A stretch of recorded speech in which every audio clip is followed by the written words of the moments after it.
Okay. இன்னுமே வந்து இந்த ஆட்சியை கவிழ்க்க முடியும் அப்படிங்கிற சூழ்நிலை இருக்கா? இல்லங்க. ஆனா அவங்க அப்படி நம்புறாங்க.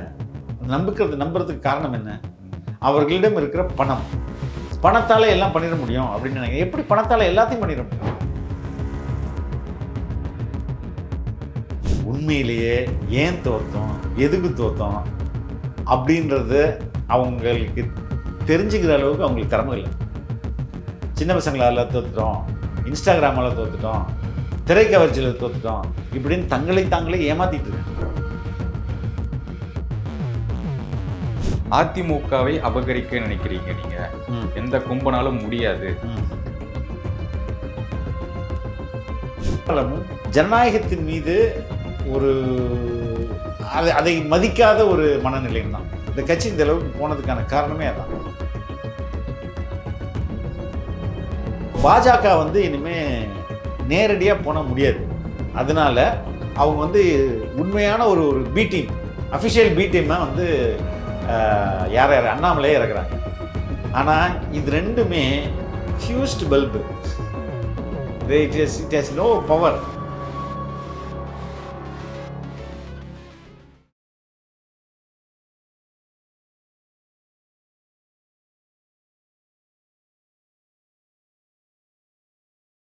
இங்கிலீஷ் நியூஸ் தமிழர்களுக்கு வணக்கம். இன்றைய நேர்காணலில் நம்முடன் இணைந்திருப்பவர் மூத்த பத்திரிகையாளர் திரு ஃபெலிக்ஸ் அவர்கள். சார் வணக்கம். சார் வணக்கம்.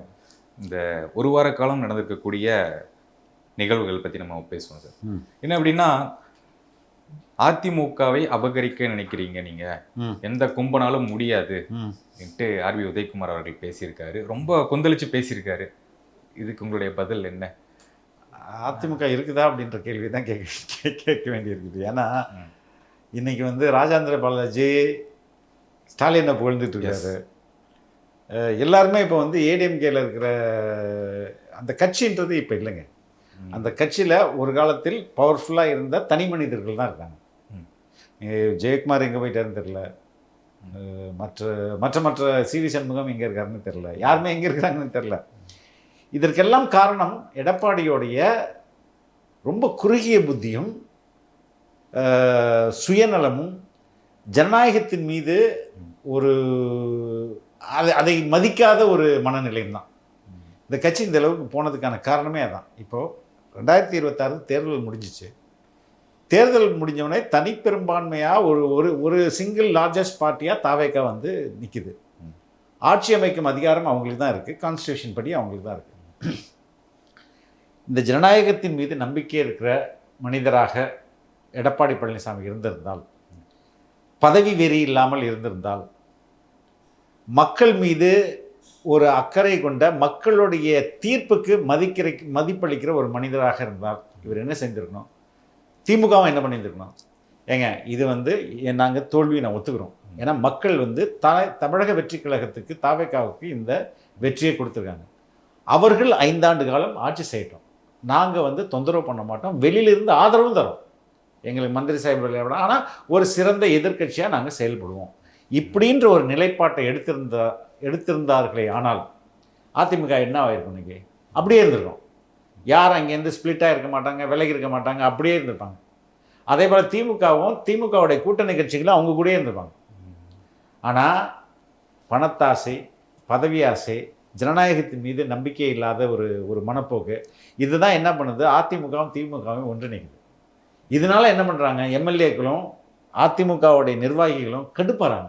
ஏன்னா டிஎம்கே இடப்போ உனக்கு முதல்வர் ஆகணும்னா நீ திமுக கூட கூட்டணி வைப்பியா அப்படின்னும் போது தான் இந்த மொத்த இதுவும் பேக் ஆஃப் கார்ட்ஸ் மாதிரி படப்படணும் சரியுது. அப்போ இந்த நிலை உருவாக்குனதுக்கு யார் காரணம்? இன்றைக்கி அதிமுக இருக்கா அப்படின்றதே ஒரு கேள்விக்குறியா இருக்குல்ல. அதனால அங்கே இருக்கிற ஒரு சிலர் சரி நம்மளுக்கு இனிமேல் புகழிடம் வந்து திமுக தான் அப்படின்ட்டு அதை நோக்கி போகிறாங்க. இதுதான் ஃபேக்டர். ஓகே. அவரும் ராஜேந்திர பாலாஜி ஏன் ஸ்டாலினுக்கு கோவம் வந்தால் டிவிக்கு ஆட்சி கலைஞ்சிரும் என்ன அர்த்தம்? அவர் எடப்பாடிக்கு கோவம் வந்தால் தானே சொல்லணும். அங்கே துண்டு போடுறாருன்னு அர்த்தம், அவ்வளோதான். வேற எதிர்காலம் அதிமுகவில் சுத்தமாக இல்லை. திமுகவில் அதாவது எதிர்காலம் என்பது அங்கே கேள்விக்குறி, இங்கே எதிர்காலம் என்பது கட்சியே இல்லைல்ல. அப்போ எப்படி அட்லீஸ்ட் கேள்விக்குறி எல்லாருமே நம்ம புகலிடம் சேருவோம் அப்படின்றது தான் அவங்களோட இன்றைய நிலைமையாக இருக்குது. Yes sir. இப்போது அதிமுகலேருந்து தாவேக்கா வரவங்க பார்க்கும்போது ஒரு தலைவர் நமக்கான தலைவர் வந்துட்டாரு, அதுக்காக நம்ம போலாம் அப்படின்னு ஒரு மனநிலையா? இல்ல இவர் மேல உள்ள ஒரு அதிருப்தியா? இவர் வந்து துரோகின்னு நினைக்கிறாங்க. ம். எடப்பாடி பழனிசாமி ஒரு துரோகி அப்படின்னு நினைக்கிறாங்க. எப்படி துரோகினா, எதற்காக அதிமுகன்ற கட்சி உருவாக்கப்பட்டது? திமுகவை ஒழிக்க வேண்டும் தான். எஸ். ஜெயலலிதா அதுக்கு தான் ஒர்க் பண்ணாங்க, எம்ஜிஆர் அதுக்கு தான் ஒர்க் பண்ணாரு. ஆனா இவர் தனக்கு முதல்வர் பதவி வேணுன்றதுக்காக அவங்க கூட கூட்டணி போட்டால் யாருங்க ஒத்துப்பா? அந்த அடிநாளம் இருக்குல்ல, இந்த அதிமுகவுடைய பேஸ் ஸ்கெலிட்டன், என்ன சொல்றது, அந்த பேக் போனு, அதுவே திமுக எதிர்ப்பு தானே. நீங்கள் போய் கூட்டணி வச்சிங்கன்னா யார் ஏற்றுப்பா? ஸோ அதனால் வந்து அவர் வந்து துரோகி அப்படின்னு பார்க்குறாங்க. அதனால தான் இங்கேருந்து வெளியேறாங்க. ஓகே. விஜய் சார் கரூர் மீட்டிங்ல சொல்லியிருந்தாரு, அதிமுக திமுக கூட்டு களவாணிகள் 2 பேரும் சேர்ந்து இருக்காங்க அப்படின்னு சொல்றாரு. இபிஎஸ் உடைய பதிலடி பார்க்கும்போது, நாங்க கிடையாது, எங்க கட்சியிலேருந்து இரவோடு இரவா நீங்க தான் ஆளுகளை கூப்பிட்டுருக்கீங்க, நீங்க தான் சார் களவாணி அப்படிங்கிற மாதிரி ரிப்ளை தராரு. ஓகே, இப்போ இந்த கூட்டு களவாணிகளை ஃபஸ்ட்டு வெளியில் சொன்னது யார்? தாவேக்காவா? சிபிஎம் பேபி சொல்கிறாரு, ஏங்க ஏடிஎம்கேயும் டிஎம்கேயும் வந்து கூட்டு சேர்ந்து ஆட்சி அமைக்கிறதுக்கு முயற்சிக்கிறாங்க, இது தப்பு, நாங்கள் வந்து அதுக்கு ஒத்துக்க மாட்டாங்க, நான் தாவேக்காவுக்கு ஆதரவு தரோம் பேபி சொல்கிறாரு. அதுக்கப்புறம் வந்து சிபிஎம் தோழர் சண்முகம் சொல்கிறாரு, திருமாவளவன் சொல்கிறாரு, இந்தியன் யூனியன் முஸ்லீம் லீக் தலைவர் சொல்கிறாரு.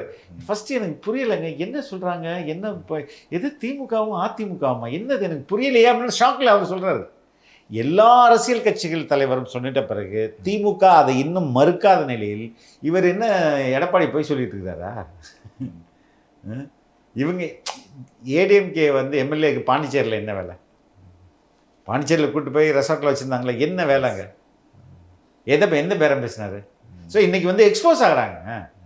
ஒவ்வொரு முறையும் தாவேக்காவை ஏதாவது சதி செய்து இவங்க வந்து கலைச்சர்லாம், ஆட்சிக்கு தொந்தரவு கொடுக்கலான்னு இவங்க முயற்சிக்கும் போது அந்த முயற்சி முறியடிச்சு அவங்களே வெளில வந்துடுது. இப்போது உங்களுக்கு நல்லா தெரியும், எம்எல்ஏ இளையராஜா அவர்கள் கொடுத்த கம்ப்ளைண்ட்டில் தான் இவ்வளோ பெரிய பூகம்பம் வெளில வருது. செந்தில் பாலாஜி வரையும் வந்து இன்னும் கோர்ட்டில் வந்து கையெழுத்து காவல் நிலையத்தில் ட்ரிப்ளிகன் போலீஸ் ஸ்டேஷனில் வந்து கையெழுத்து போடணும். ஏன் என்ன கையெழுத்து போடாமல் மறைஞ்சிட்டு இருக்கிறாரு? அப்போ ஒவ்வொரு முறையும் இவங்க தாவேக்காவுக்கு எதிராக ஏதாவது செயல்படும் போது அது எக்ஸ்போஸ் ஆகிடுது. அதனால் அவங்களால எதுவுமே பண்ண முடியல, அது விரக்தியில் கத்திட்டு இருக்காங்க. ஓகே, இன்னுமே வந்து இந்த ஆட்சியை கவிழ்க்க முடியும் அப்படிங்கிற சூழ்நிலை இருக்கா? இல்லைங்க, ஆனால் அவங்க அப்படி நம்புகிறாங்க. நம்புறதுக்கு காரணம் என்ன? அவர்களிடம் இருக்கிற பணத்தால் எல்லாம் பண்ணிட முடியும் அப்படின்னு நினைக்கிறேன். எப்படி பணத்தால் எல்லாத்தையும் பண்ணிட முடியும்? நீங்கள் கேமரா வாங்கலாங்க, கேமரா நீங்கள் வாங்கிடலாம், பணம் இருக்குன்னு. பட் நல்ல விஷுவல்ஸுன்றது நீங்கள் உங்களுடைய கேமராமேனோட ஸ்கில் தானே. நீங்கள் கேமராவாக வாங்கி வச்சா நல்ல ஷார்ட்ஸ் வந்துடுமா என்ன? வராதில்ல. அவங்க பணத்தால் எல்லாரையும் வாங்கிட முடியும், எல்லா எம்எல்ஏக்களையும் வாங்க முடியும், மொத்த தமிழ்நாட்டையும் வாங்கிட முடியும் அப்படின்னு நினச்சிருந்தேன். அந்த நினைப்புக்கு மண்ணவாரி போட்டு தானே மக்கள் உங்களை தோக்கடிச்சாங்க. மறுபடியும் பணத்தை வச்சு எல்லாம் பண்ணிட முடியும்னு நினைக்கிறது எந்த அளவுக்கு ரொம்ப அபத்தமானது இல்லையா? Yes sir. விஜய் சார் இந்த கரூர் மீட்டிங்கில் பேசினது இடைத்தேர்தலுக்கான ஒரு பிரச்சாரம், அதுதான் அவருடைய ஸ்ட்ராட்டஜி அப்படின்னு சில விஷயங்கள் வருது. இல்லைங்க, இடைத்தேர்தலுக்கான பிரச்சாரம்ன்றது இன்றைக்கி வந்து மக்கள் உள்ள மனநிலையில், அதாவது ஆட்சி அதிகாரம் நம்மகிட்ட இல்லை, திமுகன்ற ஒரு தீய சக்தி அப்படியே ரொம்ப எவ்வளவு முடக்க முடியுமோ, அன்றைய தாவேக்கா தலைமை எவ்வளோ முடக்க முடியுமோ அவ்வளோ முடக்குனாங்க. ப்ராப்பராக கேம்பெயினே போகல, எல்லா இடத்துக்கும் கேம்பெயின்லாம் போக முடியல. அப்படி இருந்துமே 108 சீட்டுகள் பெற்று தனி கட்சியாக ஜெயிச்சிருக்க ஒரு கட்சியால் இன்றைக்கி மக்கள் வந்து இந்த ஆட்சியுடைய 2 மாத காலத்தில் வந்து பயனை அனுபவிக்க ஆரம்பிச்சிட்டாங்க. எதுக்கு பிரச்சாரமே தேவையில்லைங்க. தாவேக்கா எல்லா இடங்களிலும் அமோக வெற்றி பெறும். அதனால் இப்போ பிரச்சாரத்துக்கு இப்போ தேவை என்ன இருக்கு? ஓகே, இப்போ ஒரு போகிற மீட்டிங் அந்த ஸ்டேஜஸ் ஏறினாலே வந்து திமுக என்ன இது பண்ணிட்டாங்க, எம்மால பழி போடுறாங்க. திமுக தான் இது இல்லைங்க, உண்மையே சொன்னாருங்க. இப்போ ஒரு சின்ன எக்ஸாம்பிள் நான் சொல்கிறேன். இப்போ கரூரிலிருந்து கரூர் சம்பவத்திற்கு இவர் லேட்டாக போனது காரணம் அப்படின்னு ஒன்று சொல்லப்படுதா இல்லையா?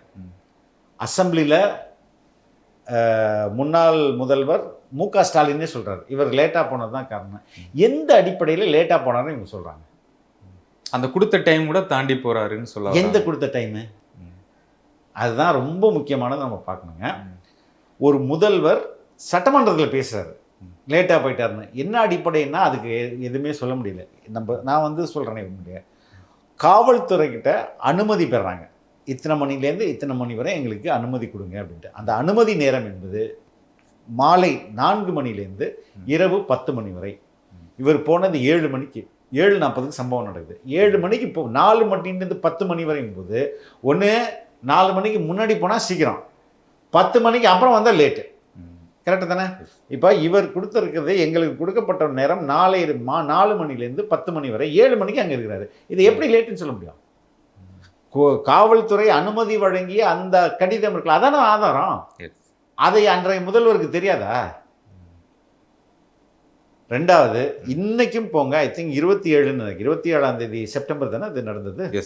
27 செப்டம்பர் அன்னைக்கு காலையில் தமிழக வெற்றி கழகத்தோடைய official Twitter page TVK head குவார்ட்டர்ஸ்னு இருக்கும், அதில் போய் இன்னைக்கு போய் அங்கே சர்ச் பண்ணி பார்த்தா கூட மதியானம் 2 மணிக்கு கரூருக்கு இவர் ஒரு 10 பேர் அவங்க பேர் புகைப்படத்தோடு போட்டு இவர்களெல்லாம் வந்துடணும்னு போட்டிருக்கு. யாரெல்லாம் வந்து ஒரு 10 பேர். அதே மாதிரில அதுக்கு முன்னாடி போன நாமக்கல்ல காலையில் 7 மணிக்கு நீங்கள்லாம் வந்துருங்கன்னு ஒரு 10 பேர், 2 மணிக்கு நிர்வாகிகள் நீங்கள்லாம் வந்துருங்கன்னு பேர் போட்டு நிர்வாகிகள் படம் போட்டு பேரோட இருக்குது. இதை சமூக வலைதளங்களில் பதிவிட்டனர்னா இதுவா பதிவு ட்விட்டர் பேஜில் இன்னுமே இருக்குது. இந்த 10 பேர் மட்டும் வாங்க அப்படின்ட்டு இதை எடுத்துகிட்டு போய் முதல்வரே போய் சொன்னார்னா எப்படிங்க? அன்றைய முதல்வர் அசம்பிளியில் லேட்டாக வந்துட்டார். எங்கே லேட்டாக வந்தார்? உங்களுக்கு அனுமதிக்கப்பட்ட நேரம் ஒன்று இருக்குது, நாங்கள் சீக்கிரம் வருவோன்னு எங்கேயுமே சொல்ல. ஒரு 10 நிர்வாகிகள் சீக்கிரம் வாங்கன்னு சொன்னதை எடுத்துகிட்டு போய் முதல்வர் தலைவரே லேட்டாக சீக்கிரம் வாங்கன்னு சொன்ன மாதிரி இவங்க பொய் பரப்புனாங்கன்னா அப்போ இது என்ன எப்படி படிப்பட முடியும்? கரூர் விஷயத்தில் பல்வேறு மர்மங்கள் இருக்குங்க. இல்ல அது வந்து ஒரு ஸ்டேஜில் சொல்லி முடிச்சிட்டார்ல சார், பிரச்சாரத்துக்கு போகும்போதே சொல்லி முடிச்சிட்டாரு. ஏற எல்லா ஸ்டேஜ்லையுமே திமுக எம்எல்ஏ இந்த பழி போட்டாங்க தொடர்ந்து சொல்றாங்கல்ல. இல்லைங்க, இப்போ இதுக்கு முன்னாடி பேசினது இன் டீட்டெயிலா கரூரை பற்றி வெற்றி பெற்ற பிறகு கரூருக்கு போகும்போது தான் கரூரை பற்றி ஓரளவுக்கு கொஞ்சம் பேசினாங்க. இதுக்கு முன்பு அதிகபட்சமாக என்ன சொன்னார்? ஏண்டா என் மக்களை தொட்ட, ஏண்டா இந்த விஜய் தொட்டோன்னு நீங்கள் அனுபவிக்கணும்னு தான் சொன்னாரே ஒழிஞ்சு அதை பார்த்தா எதுவுமே சொல்ல. இப்போ தான் கரூரில் போய் தான் முதலாக அங்கே வந்து ஒரு திட்டமிட்ட ஒரு செயல் நடந்திருக்குன்றதை பேசினார். இப்படி நடந்தால் இது பண்ணுங்க, இப்படி நடந்தால் இது பண்ணுங்க, இப்படி நடந்தால் இது பண்ணுங்க, இந்த இன்ஸ்ட்ரக்ஷன்லாம் உங்களுக்கு யார் கொடுத்ததுன்னு கேட்குறாருல. புரியுதுங்களா? ஸோ இவங்க வந்து ஏதாவது ஒன்று இப்போ ஒரு ஆக்ஷன் எடுக்கலாம்ல. இப்போ காவல்துறை அவரிடம் தானே இருக்கு. இப்போ பார்த்து யாரெல்லாம் பண்ணாங்க சொல்றாருல, எப்படி இப்போ எடுக்க முடியும்? நீதிமன்றத்தில் கேஸ் நடந்துட்டு இருக்குல்ல, அதுக்கப்புறம் நீதிமன்றம் எதுக்கு இருக்கு? நீதிமன்றத்தில் வழக்கு நடக்குது, வழக்கு நேர்மையாக நடக்கும், அதில் எந்த ஆச்சரியமும் இல்லை. வழக்கு நேர்மையாக நடக்கும், சீக்கிரம் என்ன நடந்ததுன்னு வெளியில் வரும், தகவல் வரும். அதுக்குள்ளே இதுக்கு நம்ம அவசரம். யாராக இருந்தாலும் முதலமைச்சரே உங்கள் கைக்கு வந்துட்டாங்க, நீதிமன்றத்தில் வழக்கு நடக்கும்போது அதுக்கு தானே நீங்கள் போகணும். ஓகே, இப்போது நேற்றைக்கு வந்து ஒரு விஷயம் என்னென்னா, லயோலா மணி அவர்களுக்கு ஒரு பதவி கொடுக்குறாங்க, பாடநூல் கழக வாரிய தலைவர். அப்படிங்கும்போது இவருக்கு ஏன் இந்த பதவி, இவர் என்ன பண்ணிட்டாரு அப்படின்னு சில ஏங்க இதுக்கு முன்னாடி லியோனி என்ன பண்ணிட்டாரு? பட்டிமன்றம் தானே பேசினார். இல்லை இப்போ லயோலா மணிக்கு என்ன குறை? அவர் நல்லா படித்தவர், அவர் வந்து மாணவர் பருவத்திலேருந்தே போராட்டங்கள் பண்ணியிருக்காரு, ஈழ பிரச்சனை அவ்வளோ கையில் எடுத்திருக்காரு, இந்த கட்சிக்காக அவ்வளோ வந்து உழைச்சிருக்கிறாரு, சமூகத்தை பற்றிய ஒரு மிக தெளிவான சிந்தனை கொண்ட ஒரு மனிதர். என்ன பிரச்சனை உங்களுக்கு அவர் கொடுக்குறதுனால? இவங்களோட வைத்தறிச்சலை தாண்டி என்னங்க பிரச்சனை? இவங்களுக்கு வைத்தறியுதுல. இல்லை இவங்க எப்படி வருவாங்க, இவங்கெல்லாம் வரலாமா? அந்த ஒரு என்ன அப்போ லயோலா மணி இங்கே உள்ள எந்த ஒரு தனி மனிதருக்கும் சற்றளவு ஒரு இம்மியளவு ஒரு நகை கண்ணளவு கூட குறைஞ்ச வரலைங்க. இன்ஃபேக்ட் அவங்களெல்லாம் பல மடங்கு அவர் அதிகமான ஒரு ஒரு டெடிக்கேட்டட் பர்சனாக தான் இருக்கிறாரு. என்ன பிரச்சனை இவங்களுக்கு? லயோலா மணி வந்துடக்கூடாது, அதானே இவங்களுக்கு பிரச்சனை. வேலை பண்ணிட்டு என்ன பிரச்சனை இருக்குது? இஸ் டேலண்டடுங்க. அதை இவங்க என்ன பண்ணாலும் ஏதாவது ஒன்று சொல்லிகிட்டே இருப்பாங்க. புரியுதுங்களா? இப்போ தினேஷ்னு ஒருத்தர் வந்து சிஎம்மோட பிஏவாக இருந்தார். அவர் என்ன குவாலிஃபிகேஷன் இருந்து சிஎம் பிஏவாக இருந்தார்? முன்னாள் சிஎம், சாரி, என்ன குவாலிஃபிகேஷனில் ஒரு பிஏவாக இருந்தார்? அப்போ எவனும் பேசல இதை பற்றி. புரியுதுங்களா? அதனால் இவங்க ஏதாவது ஒன்று உளறிட்டே இருப்பாங்க. சார், இப்போ இருக்கக்கூடிய பர்சனல் செக்ரட்டரியேட் ஜெகதீஷ் அவர்களுக்கும் அந்த ஒரு விஷயம் வந்துச்சு. இப்போ எனக்கு யார் வந்து உதவியாளராக இருக்கணும்னு நீங்கள் எப்படிங்க முடிவு பண்ண முடியும்? நான் தானே முடிவு பண்ண முடியும். எனக்கு இவர் தான்ப்பா செக்ரட்டரி, இவர் தான்ப்பா செக்ரட்டரி. நான் அது வந்து முதல்வருக்கான தனிப்பட்ட உரிமை தானே. முதல்வர் எனக்கு இப்போ நான் இருக்கேன், என் ஆஃபீஸில் எனக்கு அசிஸ்டண்ட்டாக யார் வேணாலும் நான் வச்சுக்கலாம்ல, எனக்கு செக்ரட்டரி யார் வேணாலும் நான் வச்சுக்கலாம். நீங்கள் எப்படி சொல்ல முடியும்? புரியுதுங்களா? இது அதை தான் இவங்க எது, அதாவது திமுக நல்லா பார்த்தீங்கன்னா முக்கியமான பெரிய பிரச்சனைகள் இருக்குல்ல, அதை பற்றி வாயை திறக்க மாட்டாங்க. ஏன்னா வாயை திறந்தா அதில் அந்த அந்த பிரச்சனையோட மூலம் அவங்களா போய் நிற்கும். இன்றைக்கி வந்து காவிரி இஷ்யூவா கடைசியாக போனால் அவங்கள்ட்ட தான் பிரச்சனையாக இருக்கும். ஊழலா அங்கே போனால் கடைசியாக அங்கே தான் நிற்கும். இங்கே வந்து வறுமையா கடைசியாக போனால் அங்கே தான் நிற்கும். அதனால் பெரிய பிரச்சனைகள்லாம் விட்டுட்டு இந்த சின்ன சின்ன பிரச்சனைகளான ஏன் வந்து தமிழ் தாய் வாழ்த்து, ஏன் 2 வாட்டி தேசிய கீதம், ஏன் வந்து பச்சை சட்டை போட்டார், ஏன் மஞ்சள் சட்டை போட்டார், ஏன் கோட்டு போட்டார், அது மாதிரி எதெல்லாம் இந்த சமூகத்துக்கு மிகப்பெரிய ஒரு ஒரு பிரச்சனை இல்லாத விஷயங்களோ அதை பற்றி தான் பேசுறது. ஆக்சுவல் ப்ராப்ளம் தான் இவங்க பேசவே மாட்டாங்க. ஓகே சார், நேற்று பெரம்பூர் ஆஃபீஸ் வந்து ஓப்பன் பண்ணி வச்சிருக்காரு. அங்கே வந்து ஒரு தூய்மை பணியாளர் வந்து கை கொடுக்குறாங்க, இவர் கை கொடுக்கல அப்படிங்கிற விஷயம் வந்து பெரிய அளவில் வைரல் ஆகுது. என்னங்க அது தூய்மை, அதனால தூய்மை பணியாளர் அவமதிச்சிட்டாருன்னு அர்த்தமா? அப்படிதான் சொல்றாங்க. அப்படிதாங்க சொல்லுவாங்க. அது எப்படிங்க பண்ணுவாங்க? அது மாதிரியான எந்த வித பல இடங்கள்ல நீங்க வந்து ஸ்டாலின் தட்டி விட்டு போயிருப்பாரு, எல்லாரும் ட்ரம்ப் கூட தட்டி விட்டு போயிருப்பாரு. இது இயற்கை. இதை ஒரு ஷாட்டை எடுத்து வச்சுட்டு ஊதுறாங்கல்ல, இவங்க எவ்வளவு கேவலமான ஆட்கள். புரியுதுங்களா? அதாவது பிறப்போக்கும் எல்லா உயிர்க்கும்ன்றது உண்மையிலேயே அதை நம்புபவர் தமிழக முதல்வர் திரு ஜோசப் விஜய் அவர்கள். He believes in that. சும்மா அது வந்து நீங்கள் இதுவரையில் அமைந்த தமிழக அரசியல், அதாவது தமிழக அமைச்சரவையில் எத்தனை பேர் வந்து பட்டியலினத்தை சேர்ந்தவர்கள் அமைச்சர்களாக இருக்காங்க? இதுக்கு முன்பு எல்லா அரசுகளையும் சேர்த்து பாருங்கள், எத்தனை பேர் இருந்திருப்பாங்க? ஒருத்தர் 2. அதுவும் என்னது, ஒருத்தங்க வந்து SC/ST வெல்ஃபேராக இருப்பாங்க, அப்படி இல்லைன்னா வேறு ஏதாவது கிட்டத்தட்ட அதுக்கு ஈக்குவலான துறை ஏதாவது ஒருத்தர் 2 பேரை கொடுப்பாங்க. இப்போ இதில் எத்தனை பேர் கொடுத்துருக்காங்க? எல்லாமே என்னென்ன போர்ட்ஃபோலியோ கொடுத்துருக்காங்க. அதை விட்டுட்டு அதை பார்க்காம, அப்போ ஒரு மனிதருக்கு சாதிய மனநிலை இருந்துச்சுன்னா இதை எப்படி அலோவ் பண்ணுவார்? பொது தொகுதியில் 2 பேரை நிறுத்தினாங்க. எந்த கட்சியாவது இதுவரையும் பொது தொகுதியில் நான் தலித்தை நிறுத்திருக்கிறா? 2 வேட்பாளர்கள் நிறுத்தப்பட்டாங்க. அதனால இவங்க நினைக்கிற, இவங்க ஒரு கண்ணாடி போட்டு பார்க்குறாங்களேங்க, அந்த கண்ணாடி ரொம்ப பழசு. அதெல்லாம் நாங்கள் போடுறது இல்லை, நாங்கள் போடுறது வேற கண்ணாடி. அது அவங்களுக்கு புரிய மாட்டேங்குது. ஓகே சார், அண்ணாமலை அவர்களுடைய மீட்டிங் நம்ம பார்த்தோம். அதை பற்றி உங்களுடைய ஓவர்வியூ என்னன்னு சொல்லிடுங்க. தி மோஸ்ட் ஃபெயிலியர் அட்டம்ப்ட்டுங்க. ஏன்னா பாஜக ஒரு கணக்கு போடுது. இன்னைக்கு வந்து தமிழ்நாட்டில் தொடங்கி இருக்கிற அந்த ஜென்சி இருக்குல்ல, it is going to play major role. அப்போ இங்கே வந்து தாவேகாவில் முதல்வர் ஜோசப் விஜய், திமுகவில் உதயநிதி ஸ்டாலின். அப்போ பாஜக வந்து இனிமேல் நேரடியாக போன முடியாது. அதனால அவங்க வந்து உண்மையான ஒரு பி டீம், அஃபிஷியல் பி டீமாக வந்து யார் அண்ணாமலையே இறக்குறாங்க. ஆனால் இது ரெண்டுமே fused bulb. It has no power. எப்படி இது முடியும்? அது வந்து ஒரு என்ன சொல்கிற ஒரு நீர்க்குமொழி மாதிரி தான் அண்ணாமலை.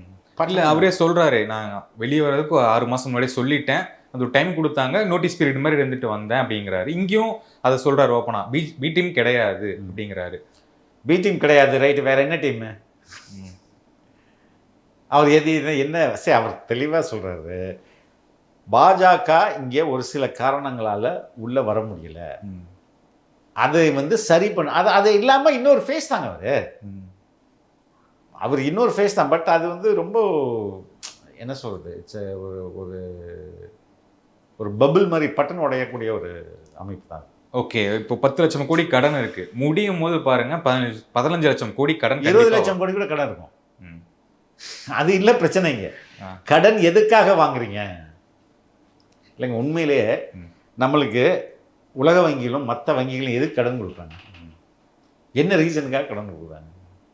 திருப்பி கொடுத்துருவோம் தானே கொடுக்குறாங்க. நீங்கள் எதுக்கு கடன் கேட்குறீங்க? ஒரு அரசு கடன் எதுக்கு கேட்குதுன்னா, நாங்கள் ரோடு போடணும், வெல்ஃபேர், பாலம் கட்டணும். நாட் ஃபார் வெல்ஃபேர், அதுதான் ரொம்ப தப்பு. பாலம் கட்டணும், ரோடு போடணும், மெட்ரோ கட்டணும், அதுக்கு அடுத்தது தொழிற்சாலைகள் கட்டுறோம். இதெல்லாம் வந்து உடனே காசு வராது. 10 வருஷம் 20 வருஷம் 15 வருஷத்துக்கு அப்புறம் இதுலேருந்து யூ வில் கெட் மணி. அந்த மணியை தான் நம்ம வந்து அவனுக்கு ரீபே பண்ணணும் வித் இன்ட்ரெஸ்ட்.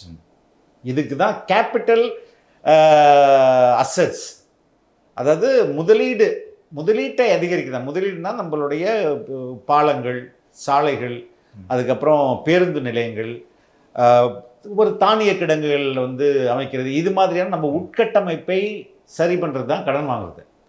ஆனால் இவங்க அதற்காக கடனை வாங்கிட்டு அதுக்கு செலவு பண்ணாமல் இவங்க இந்த என்ன சொல்றது சோஷியல் வெல்ஃபேர் திட்டங்களுக்கு செலவு பண்ணுறாங்க. அது திருப்பி வராது. நீங்கள் உங்கள் அரசு சம்பாதிக்கணும், சம்பாரித்து அந்த பணத்தில் தான் நீங்கள் உங்களுக்கு வந்து மக்களுக்கு சேவை பண்ணணும். ஆனால் இவங்க வாங்குகிற கடனை திருடிட்டு எடுத்து போயிட்டு ஏற்படுற நட்டம் இருக்குல்ல. ஃபார் எக்ஸாம்பிள் டான்ஜெட்கோவில் ஒரு 2,45,000 கோடின்னு நினைக்கிறேன். அதில் வந்து கடன் இருக்கு. அதனால அந்த நட்டத்தில் போகுது. இவங்க வாங்குற கடனில் பாதி அதில் போடுறாங்க. ஆனால் அங்கே ஏன் நட்டம் ஏற்படுது? இவங்க கொள்ளையடிக்கிறதுனால. புரியுதுங்களா? அப்போ கடன் வாங்குவது இது இப்போ வெள்ளை அறிக்கையில் சொல்லியிருக்குங்க, இது வந்து கடன் வாங்குறது லெஜிட்டிமேட் அப்படின்றாங்க. ரொம்ப நேர்மையான ஒரு உரிமை கடன் வாங்குறது. ஆனால் எப்படி செலவு பண்ணுற அது ரொம்ப முக்கியம். இவங்க செலவு பண்ணது ரொம்ப மோசமாக செலவு பண்ணியிருக்காங்க. தாவேக்கா அரசு அப்படி செலவு பண்ணாது. எதற்காக கடன் வாங்குறோமோ அதற்காக மட்டும்தான் அதை செலவு பண்ணும்போது உங்களுக்கு ஸ்டேட் வந்து பயங்கர டெவலப் ஆகுங்க. இதுலேருந்து எப்படி கன்வெர்ட் ஆகுது? அது பார்ட்டி ஃபண்டாக கன்வெர்ட் ஆகுதா இல்லை தனிப்பட்ட முறையில் கன்வெர்ட்? பார்ட்டி ஃபண்டுன்றது என்னது? லஞ்சத்துக்கு இன்னொரு பேர். ஏங்க 10% கட் பண்ணிட்டு போ அப்படின்னு சொன்னால் அசிங்கமாக இருக்கும். கட்சி நிதியாக கொடுத்துட்டு போங்க அப்படின்னா ஒரு கேட்குறது கொஞ்சம் வந்து இதுவாக இருக்கும். அதான் பார்ட்டி ஃபண்டு. லஞ்சம் தான், திருட்டு தான். திருட்டுக்கு இன்னொரு பேர் தான் அது. பார்ட்டி ஃபண்டு அதிகாரி கலெக்ட் பண்ணி ஒரு அமௌண்ட்டை வச்சுட்டு அவர் ஒரு அமௌண்ட்டை வச்சுட்டு அமைச்சர் கொடுப்பாரு. அமைச்சர் ஒரு அமௌண்ட்டை தனக்குள்ளே போட்டுக்கிட்டு ஒரு அமௌண்ட்டை வந்து தலைமைக்கு கொடுக்கும். தலைமைக்கு இவர் அப்போ ஒரு 20% தான் கொடுப்பாரு. அதிகாரி ஒரு 10% எடுத்துப்பார், அமைச்சர் ஒரு 50% எடுத்துப்பார். ஸோ 60% போயிடுச்சு. அமைச்சர் இப்போ அதிகாரி 20%, அமைச்சர் ஒரு 50%, 70% போயிடுச்சு. 30% வாங்கின லஞ்சத்தில் 30% தலைமைக்கு கொடுப்பாங்க. எல்லா அமைச்சரும் 30% கொடுத்தா தலைமை எங்கே போங்கள? அது மாதிரி தான் இது. ஸோ இது ஒழிச்சாலே போதுங்க. பல்லாயிரம் கோடி இதெல்லாம் அப்படியே நம்ம அரசுடைய கஜானாவுக்கு தான் வந்து வரும். இப்போ அண்ணாமலை சொன்னதும் வந்து தாவேக்கா எம்எல்ஏக்கள் இப்போ அமைச்சரானவங்க எல்லாருமே ஃபர்ஸ்ட் டைம் தட்டி வந்திருக்காங்க, அவங்களுக்கு நம்ம உதவணும், அதான் ஒரு நல்ல சமுதாயத்துக்கு அழகு அப்படின்னு சொல்றாரு. இது வந்து எப்படி பார்க்கப்படுதுன்னா, விஜய் சார் ஒரு பீக்ல இருக்காரு, சிஎம் ஒரு பீக்ல இருக்காங்க, நம்ம அவங்கள டச் பண்ண வேணாம், ஓரமா நிக்கலாம் அப்படிங்கிற மாதிரி அர்த்தமா? இல்லை, அவர் எந்த அர்த்தத்தில் சொல்றாரு அப்படின்றதில்ல. உண்மையிலே மற்ற அரசியல் கட்சிகளும் அப்படிதான் பார்க்கணும். ஏங்க மக்கள் வந்து கொடுத்துருக்காங்க இந்த பரிசை. மக்கள் தானே இன்னைக்கு முக்கியம். அவர்களுடைய விருப்பம் தானே முக்கியம். அவர்கள் தானே கொடுத்துருக்காங்க இந்த பரிசை. அப்போ மக்களை நீங்கள் மதிக்கணும்னா தாவேக்கா அரசை நீங்கள் மதித்து தான் ஆகணும். அதுதான் இதுக்கு பின்னாடி. அதுதான் தார்மீக பொறுப்பும் கூட எல்லா அரசியல்வாதிக்கும். இல்லை, நேற்று கூட நான் ஒரு இடத்துல ஒருத்தர் அந்த பிரச்சார வண்டியில் வந்து பேசிகிட்டு இருந்தார், ஒரு எம்எல்ஏ, எந்த ஏரியான்னு சரியா தெரியல. அவர் சொல்கிறாரு சின்ன பசங்களை ஏமாற்றி தான் அவர் ஜெயிச்சிட்டாரு. நேத்திக்கு கூட பேசுகிறாங்க சார். உண்மையிலேயே ஏன் தோத்தோம், எதுக்கு தோத்தோம் அப்படின்றது அவங்களுக்கு தெரிஞ்சுக்கிற அளவுக்கு அவங்களுக்கு திறமை இல்லை. சின்ன பசங்களால் தோத்துட்டோம், இன்ஸ்டாகிராமால் தோத்துட்டோம், திரைக்கவர்ச்சியில் தோத்துட்டோம், இப்படின்னு தங்களை தாங்களே ஏமாற்றிட்டு இருக்காங்க. இப்போ நான் வந்து இஃப் மை கம்பெனி கோஸ் ஒரு டவுனாக போச்சுன்னா, ஏன் டவுனாக போச்சு, அதுக்கான காரணம் என்ன, ஆய்வு பண்ணு. நானே உட்காந்து செய்யணும். என்னடா பிரச்சனை, எல்லாத்தையும் எடுத்து போடு, 6 மாதம் ரிப்போர்ட் எடுத்துவா, எந்தெந்த வீடியோ நல்லா டவுனாக போச்சு, எந்தெந்த வீடியோவில் நல்லா நம்ம இதுக்கு முன்னாடி பண்ணாமல் போனோம், எல்லாத்தையும் அனலைஸ் பண்ணு, கண்டுபிடி, டூ தட் அகெயின். அதெல்லாம் இப்போ இது மாதிரிலாம் பண்ணாதீங்க, இந்த மாதிரி பண்ணுங்கள், ஸ்டார்ட் பண்ணுங்கள் அப்படின்னு. இதுதான் அனாலிசிஸ். ஆனால் இங்கே தப்பு ஒரு இடத்துல இருக்குது. அதெல்லாம் தப்பு அங்கேயே இருக்கட்டும், நம்ம அதை பற்றி கண்டுக்க வேணாம். எதெல்லாம் தப்பு இல்லையோ அதை பார்த்து இதுதான் தப்பு, இதெல்லாம் போயிட்டோன்னு புலம்பிட்டு இருந்தால் என்னங்க அர்த்தம்? அவர்களுக்கு இன்னும் தாங்கள் எங்கே தவறு செய்தோம் அப்படின்றத அதை கூட தெரிஞ்சுக்க முடியலையா? அதான் முதல்வர் சொல்கிறாரு, திமுக நீங்கள் தப்பு பண்ணி எங்கே தப்பு பண்ணின்னு உங்கள் குடும்பத்தில் பாருங்கன்றாரு. உங்கள் குடும்பத்திலே பாருங்கள் தப்பு என்ன தெரியுன்றதான் சொல்கிறாருல. ஓகே, இந்த 19 லட்சம் பேர் வந்து அவருடைய இணையதளத்தில் சேர்ந்துருக்காங்க, அந்த வி த ரீடர்ஸ் அமைப்பில் சேர்ந்துருக்காங்க. அப்படிங்கும்போது அதில் வந்து 17% வந்து ஜென்சி இளைஞர்கள். 20% வந்து 25 to 35 வயசுல இருக்கக்கூடியவங்க அப்படின்னு மென்ஷன் பண்றாரு. எதுக்காகன்னா நாங்களும் அந்த லீக்ல வரோம் அப்படிங்கிறாரு. That is very minor. ரொம்ப ரொம்ப ஒரு ரொம்ப கம்மியான நம்பருங்க. 19 லட்சம் 20 லட்சம்ன்றது சப்ஸ்கிரைபர் 30 லட்சம். இல்ல வந்துருவாங்களா சார்? இல்லைடா ஜோக்கிங். பட் அது ரொம்ப ரொம்ப கம்மி. That's not a big thing. அது வந்து ஒரு நாட் ஈவன் ஓட்டாக கன்வெர்ட் பண்ணால் ஒரு 5 to 6% கூட வராது. எஸ். இல்ல அவருடைய இலக்கே சொல்றாரு 50 lakhs வந்தா நான் கட்சி ஆரம்பிக்கிறேங்கிறாரு. அதுக்கான இலக்கு வேற இல்ல. அது ஒரு 10% கிட்ட வரலாம்ல. அப்படிதானே கணக்கு பண்றாரு. I don't know. That will not take ஆஃப்ங்க. எப்படி நீங்கள் கணக்கு போட்டு பார்த்தாலும் it will not take off. Okay. எந்த நம்பிக்கையில சொல்றாரு 31ல ஒரு சேஞ்ச் வரும், நம்ம தான் சேஞ்ச்? அண்ணாமலையை பொறுத்தவரையும் அவர் வந்து பிஜேபியில் இருக்கும்போது கூட பிஜேபியின் வளர்ச்சியை விட தன் வளர்ச்சி ரொம்ப முக்கியம்னு நினைச்சிருந்தார். புரியுதுங்களா? அதிமுக கூட்டணி இருந்ததுன்னா பிஜேபி நிறைய எம்பிக்களை பெற்றிருக்க முடியும். ஆனாலும் அவர் அதை விரும்பலை. பாஜக தனியாக எவ்வளோ வளர்ந்துருக்குது என்னுடைய லீடர்ஷிப்பில் அதை காட்டணுன்றதான், அந்த பர்சன்டேஜை காட்டணுன்னு தான் அவர் முயற்சித்தார். வச்சு எம்பிக்களை வந்து கொண்டு வரணும்னு அவர் நினைக்கல. I want to be the leader. Be the லீடர்னு இப்போ சொல்ல, வி த பீப்புள் தான் சொல்ல முடியும். வி த லீடர்னு எல்லாருமே தலைவர்கள், எல்லாரும் தலைவர்கள் அப்படின்னு தலைவர்கள் ஃபைன், அது அவருடைய விருப்பம், அது எப்படி வேணாலும் இருக்கலாம். But he is a very self centred man. அதுதான் அங்கே பிரச்சனை. ஓகே. ஒரு அப்பார்ட் ஃப்ரம் பாலிடிக்ஸ் மூவிஸ்லாம் பார்ப்பீங்களா? ரொம்ப நேரம் கம்மி. எதுக்காக, எந்த மூவிக்காக கேட்குறீங்க? இல்லை அடுத்து ஜனநாயகன் ரிலீஸ் ஆக போகுது. இல்லை பார்க்கணும்னு நினைக்கிறாங்க. நான் மூவிஸ் ரொம்ப கம்மியாக தான் பார்ப்பேன். நான் இந்த படம் பார்ப்பேன். ஏன் அந்த ஆர்வம்? ஏன்னா ஏ சர்டிஃபிகேட் அப்படின்னு மென்ஷன் பண்ணிட்டாங்க. சர்டிஃபிகேட் சென்சார் பண்ணால் அது குழந்தைகள் பார்க்கக்கூடாது. ஏன்னா பிளட் இருக்கும், அது மாதிரி இருக்கும். என் ஃபேமிலி எல்லாமே வெயிட்டிங். என் பொண்ணு பையன் எல்லாமே வந்து வெயிட் பண்ணிட்டு இருக்காங்க. ஸோ உறுதியாக நான் பார்ப்பேன், இந்த படம் பார்ப்பேன். Okay sir. Thanks for the interview sir. Thank you. Thanks loss.